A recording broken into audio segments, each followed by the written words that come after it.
parce que tamit actuellement l'opposition moo commencé dresser benn liste donc di citer ñëpp ñi nga xam ne nii woo nañ leen ci cybersécurité wala cybercriminalité donc liste bi aussi moo ngi commencé bëri Abdou Nguer Moustapha Diakhaté Oumar Sow kii Badara Gadiaga donc bëri na ñi nga xam ne en tout cas woo nañ leen ci boobu la depuis la règne du président Bassirou Diomaye Faye ñu jàpp na xëy na lii bu continuer mën na am tâche sur la démocratie ak sur la liberté d'expression déjà gis nga les arrestations depuis lors est-ce que tamit loolu mën nañ ko reprocher au pouvoir. La démocratie c'est quoi? D'abord c'est l'égalité des citoyens devant la loi. Égalité des citoyens devant la loi. La démocratie aussi c'est la légalité et la normalité. Légalité mooy ay loi la ñu tëgg ñu respecte ko. Normalité mooy ay normes la ñu teg ñu respecte ko. donc c'est entre liberté droit et devoir. Entre liberté droit et devoir. léegi état de démocratie waa am lu ñu tuddee un état de droit. Un état de droit c'est le respect des lois et de la République, n'est-ce pas? léegi et l'application des lois de la République. léegi ça veut dire que donc yow boo nekkee ci démocratie am nga ay liberté am sañ-sañ waaye ni nga amee sañ-sañ ak liberté noonu la cuun amee liberté ak sañ-sañ. pourquoi cette liberté ak sañ-sañ war a nekk sama kaw foo ko teg? parce que yow politicien nga. parce que yow société civile nga foo ko teg sérieusement tey Sénégalais bu ne am na droit manifester. par exemple demal place de l'Obélisque da nga am droit manifester n'est-ce pas? mais est-ce que soo manifester d'autres Sénégalais qui seen yoon nekkul ci li ngay manifester su autorité bi gisee ne yow. soo manifester di nga leen yàqal ñu doxi seen soxla parce que loolu mooy trouble à l'ordre public. su boobaa sa droit de manifester mënul primer sur le droit des autres Sénégalais pourquoi nga jàpp ne yow am nga droit manifester mais yeneen Sénégalais amul droit doxi seen soxla yi. mais foo ko teg ça veut dire que donc dans ce cas. L'autorité administrative mën na interdire tout simplement la manifestation parce que jàpp na ne boo amee place de l'Obélisque le BRT ne circule pas. et quand le BRT ne circule pas dafay bloquer la libre circulation des biens et des personnes. yaa ngi dégg su boobaa ku dëkk Guédiawaye war a dem Petersen du am possibilité jël BRT bu yóbbu ko directement Petersen parce que dañuy manifester. léegi ñaata nit ñooy jógee diggante boobu bu dee manifestation 15 heures la ba 19 heures waaw léegi. Les Sénégalais dans ce cas vont rester 15 heures 19 heures ñu suspendre seen activité. am na koo xamante ne mën la fay taxi Guédiawaye 5000. am na koo xamante ne BRT moo ko arrange il paye même pas 1000 francs mu dem va-et-vient. waaw te xamoo lu muy lijjanti. léegi su boobaa est-ce que tu veux dire que way sa droit moo féetee kaw. mais pare léegi nag opinion yi loolu réew démocratie ñoo ànd mais dafa am limite. limite yooyu tey am na loo xam ne mën nga def émission 24 heures fii kenn du la fi fekk. procureur du la mos a woo benn commissaire du la woo te mën nañ seetaan sa émission ba mu jeex te kenn du la woo ba 1 an kenn du la woo te parce que yow xam nga loo war a def ak loo sañ ak loo xamante ni lu métti waroo fa yegg. léegi nag yow soo ko xamul nga jàpp ne liberté d'opinion mooy tëll fulal comme li Macky Sall wax nekk ci réew di tëll rek te li ngay wax sax xamuloo ko. loolu lay indi problème waaw loolu. souvent da ngay def confusion. alors que loolu waroo def confusion boo defee confusion rek yaa ngi ci erreur. yaa ngi dégg sañ-sañ am naa droit nekk fii mais ñaata Sénégalais ñoo fi nekk pourquoi on n'arrête pas tous les Sénégalais pourquoi on arrête certains. est-ce que ñaata li ñoo ci médias yi di wax est-ce qu'on les a arrêtés. mais tout qu'est-ce qu'ils ont dit. ñi nga xamante ne ñoom ñooy c'est-à-dire le niveau du débat est-ce que nekkul tamit un problème surtout débat yi nga xamante ne voilà du dem sur l'essentiel est-ce que loolu nekkul tamit réelle cause yi nga xamante ne day entraîner certaines personnes dans les dérives parce que man jàpp naa ne que tant que débat bi ñu ngi koy àcc di ñëw sur les débats di ñëw sur tey jii nii suñu critères yi nga xamante ne le nouveau gouvernement mu ngi koy mettre en place les déplacements du président le premier ministre qui parle sur l'économie mais suñu centré débat bi foofu man gaw ma ne ko mën na am dérive mais tant que ñi ngi insister sur les débats à bas étage mooy jur dérive yi te exactement c'est la vérité et dans ça l'espace public moo loolu la si loolu nga wax mais loolu assainissement lay laaj assainissement de l'espace public et l'assainissement de l'espace public mënuloo ko def lu dul d'accord les hommes qu'il faut sur les plateaux parce que tey soo nee d'accord da ngaa bëgg a évacuer lu ñu tuddee nit yi nga xamante ni ñoom ok dañuy ñëw à la place de parler des sujets d'intérêt général ou bien des sujets d'intérêt public ñu ngi ci débat de personnes d'accord ñu ngi ci rappel de l'histoire ñu ngi ci way da nga njool da nga gàtt da nga xees alors que loolu ça n'a jamais donné à manger à un pays waaw et maintenant soo bëggee changer cette donne-là il faut inviter des spécialistes en des matières ou bien ñoo xamante ni lii mooy son domaine am nañ compétence spécifique wala compétence transversale nga xamante ni ñii lammantuuñu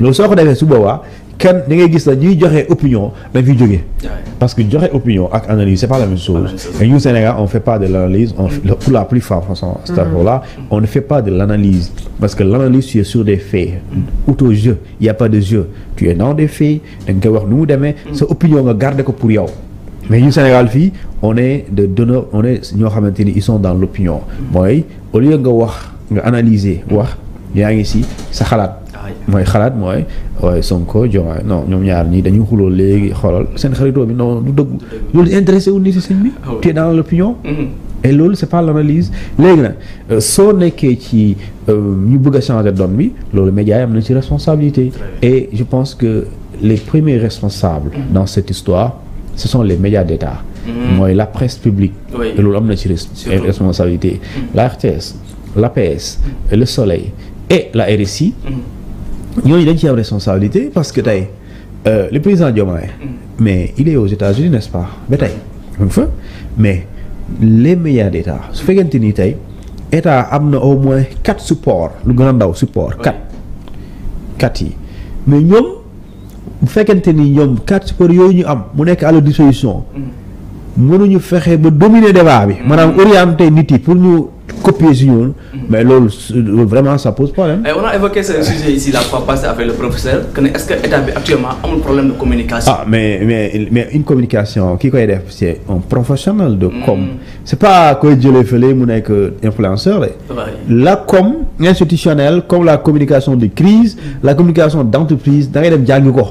yaa ngi dégg moi j'ai appris ça par exemple en troisième année la communication institutionnelle et la communication d'entreprise c'est-à-dire que quand il y a une crise institutionnelle comment également restaurer la confiance d'accord pour que Sénégalais gën a wóor mais aussi comment d'accord li ngay wax ci li nga nekk comment nit yi di ko xam dafa am benn si on expert en publicité il disait alors toutes les entreprises d'accord sont obligées de communiquer sont obligées de faire de la publicité ñu ne ko lu tax ñu ne parce que ce que vous faites yow li ngay def xam nga ko mais ce que tu fais les autres ne le savent pas. Effectivement. Donc puisque tu veux te faire connaître tu veux que les gens adhèrent ak li ngay def il faut que nga communiquer ba pare publicité soo ko deful gars yi duñ xam ci loolu nekk yaa ngi sa coin mais xamul ça veut dire que le gouvernement bi aussi est obligé de communiquer mais communiquer à partir de quel support à partir de la RTS de l'APS du Soleil de la RSI mais quelle communication la ñuy utiliser ce n'est pas une communication boo xamante ni bon tu minimises li nga xamante ni moom mooy li nga ci war a def. loolu tax sax tuut ñu bëri ñu ngi doon poser question mais est-ce que Amadou Ba tey jii jotuñu ko n'a-t-il pas été entraîné dans un sujet bi nga xamante ne tey jii moom moo indi yile polémique. waaw parce que Amadou Ba qu'on connaissait toujours clair dans ses analyses sa pertinence calme bi nga xamante ne mi ngi koy wane dans les plateaux donc réaction am sax surprendre ñu bëri loolu moo tax ma ne est-ce qu'il n'a pas été entraîné dans ce sujet de bas état et ce terrain là et ce terrain c'est pas warul nekk le terrain de jeu de Amadou Ba parce que moi je le respecte beaucoup franchement en tant que moom il est un homme yoo xam ne il pose un débat c'est-à-dire que débat qu'il pose da ngay gis ne bu nit ñi di weerante ci ay textes yenn faits moom day indi texte c'est-à-dire que lui il est factuel mais il est textuel mooy moom ci fait la lay ñëw indi mën nga bañ a d'accord ak moom nag mais da lay indi texte pare indi référence bu dee dañuy wax ci loi day indi référence juridique pare indi référence def lu ñu tuddee jurisprudence indi fu mu amee ci yeneen réew yi après mën nga bañ a d'accord ci moom léegi yow suñ la tàmmee di gis loolu alors suñ la gisee ci débat jotalante yaa ma ne maane la et cetera danga nangam et cetera loolu moom dafay mel ni yow iri nañ la ci loo xamante ni yow tàmmuloo ko moo tax gis nga bu ñu la wooyee ci loolu gis nga lu nga def mooy wax nga loo xamante ni xam nga ne jaaru li nga def nga erreur wala tu es mal compris et le lendemain tu as écrit tu as réagi au moins 2 fois avant même la fin de semaine ça veut dire que donc yow fi ñu la tàmbali gis du foofu du foofu nga nekk. léegi nag foofu je dis bien dañuy faral di wax ne yow ku ne sa problème kër doy na la. tey moom nguur gi la bokk. nguur gi lu muy réaliser wala lu ñuy jot a ne ci projet yooyu loolu rek doy na ko yenn. c'est-à-dire que yow tu parce que invitation télé da nga koy répondre selon un contexte selon une actualité. donc soo balaa ngay ñëw donc xam nga ci lan ngay wax. donc tu as tous les arguments donc tu es pas pour polémiquer. mais malheureusement au Sénégal pour la plupart on évite des gens pour les humilier. on évite des gens pour que di tey diw ak diw laa la booy tey bu rey la de. wala nga ñibbi nga am booy tey loo gis rey naa ko de xaw naa ko rey loolu. malheureusement c'est vrai ah. mais nag ku ci xaw a reyante ñu ngi si waaw économie. éducation santé droit de et cetera xam nga démocratie. ci loolu la ñu war a wax. mais nekk fii way rey naa ko wax naa ko maam xam nga judduwul Sénégal Guinée la jógee yooyu dafay tax ñu waa Sénégal avancé na. parce que gis naa ci ay ñoo xamante ne day wax rek ñaar non kii direct la sama felo de nationalité du ci couleur. dafa ñu xam loolu nationalité du ci couleur nationalité ci kayit la. tubaab bi su amee nationalité sénégalaise gënoo ko nekk sénégalais. voilà donc waaw mais fii da ngay gis na waaw xoolal direct la demul dellu. combien de Sénégalais ont des nationalités étrangères. alors est-ce que dañ leen dàq. alors vraiment très bien Thioune alors yaa ngi évoqué léegi invité nit di ko humilier wala di ko jéem a rabaisser mais TFM par exemple sa responsabilité dans tout ça parce que tamit gis nañu waa Sénégal adresse ko benn mise en demeure donc moom aussi lan mooy sa responsabilité dans cette situation.